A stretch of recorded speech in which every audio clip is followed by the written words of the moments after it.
آگے چلتے ہیں سبق کی طرف۔ بخاری شریف کے اندر ہے کہ ایک مرتبہ نبی کریم علیہ السلام نے فطرانہ جمع فرمایا،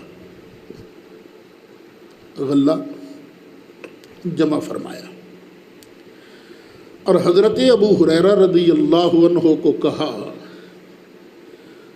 ابو ہریرہ رات کو تو نے چوکیداری کرنی ہے، دیکھ لینا کوئی دشمن آ کے غلہ چوری کر کے نہ لے جائے۔ ٹھیک ہے آقا۔ رات ہوئی، چور آ گئے، اس نے چادر بچھائی، اوپر غلہ ڈالنا شروع کیا۔ جب وہ غلہ اٹھا کر جانے لگا، حضرت سیدنا ابو ہریرہ رضی اللہ عنہ آپ نے پکڑ لیا۔ کوئی بدماش صدقہ چوری کر کے جا رہا ہے، فطرانہ چوری کر کے جا رہا ہے۔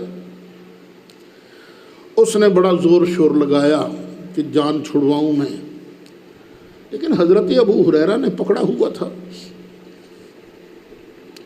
پھر وہ رونے لگ گیا، میں محتاج ہوں، بچے میرے چھوٹے چھوٹے ہیں، بھوک سے مجبور ہو کر میں چوری کرنے آیا، تیری مہربانی مجھے چھوڑ دے۔ حضرت سیدنا ابو ہریرہ رضی اللہ عنہ کو اس کے رونے پر ترس آیا، اسے چھوڑ دیا۔ فجر کی نماز کے وقت جب سرکار تشریف لائے تو نبی کریم علیہ السلام نے فرمایا، ابو ہریرہ رات والے چور کی سنا، رات چور کی سنا۔ اب لوگ کہتے ہیں نبی کریم علیہ السلام کو اللہ نے کوئی غیب بتایا ہی نہیں۔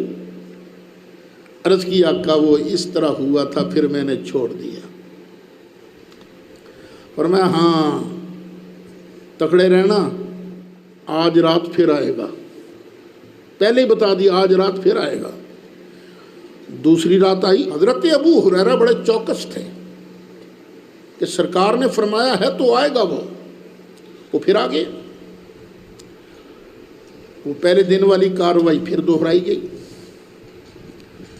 اتنا رویا، حضرت ابو ہریرہ نے پھر ترس کھا کے چھوڑ دیا۔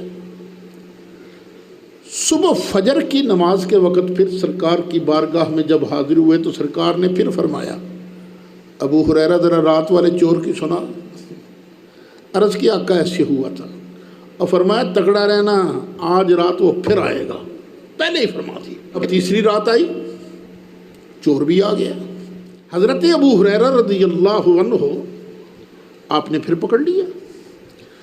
اب وہ بڑے واسطے ڈالتا ہے، مجھے چھوڑ دو چھوڑ دو۔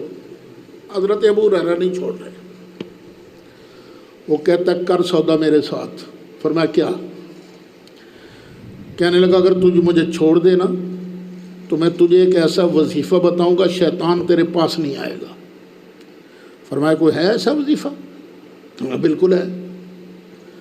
فرمایا بتا۔ کہوں گا نہیں پہلے وعدہ کر مجھے چھوڑے گا؟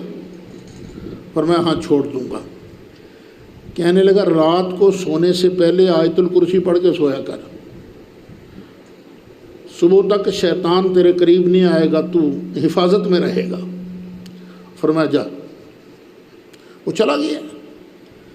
فجر کی نماز کے وقت پھر نبی کریم علیہ السلام کی بارگاہ میں حاضر ہوئے تو سرکار نے پھر پوچھا ہاں بتا ابو ہریرہ رات والے چور کی سنا ذرا۔ آقا رات اس طرح ہوا ہے۔ فرمایا ہے تو جھوٹا پر بات سچی کر گیا ہے۔ پتہ ہے ابو ہریرہ یہ 3 رات آنے والا چور کون تھا؟ نہیں آقا مجھے تو نہیں پتہ۔ فرمایا وہ خود ابلیس بے ایمان تھا۔ یعنی اس حدیث سے بھی پتہ چلا کہ اللہ تعالیٰ نے اپنے محبوب علیہ السلام کو بے پناہ غیوب کے خزانے عطا فرمائے ہیں۔ اچھا اب اگلی بحث چلے گی کہ کیا اللہ تعالیٰ نے نبی کریم علیہ السلام کو ما کانا وما یکونوں کا علم بھی دیا ہے کہ نہیں؟ اور انشاءاللہ یہ بحث جلدی آئے گی۔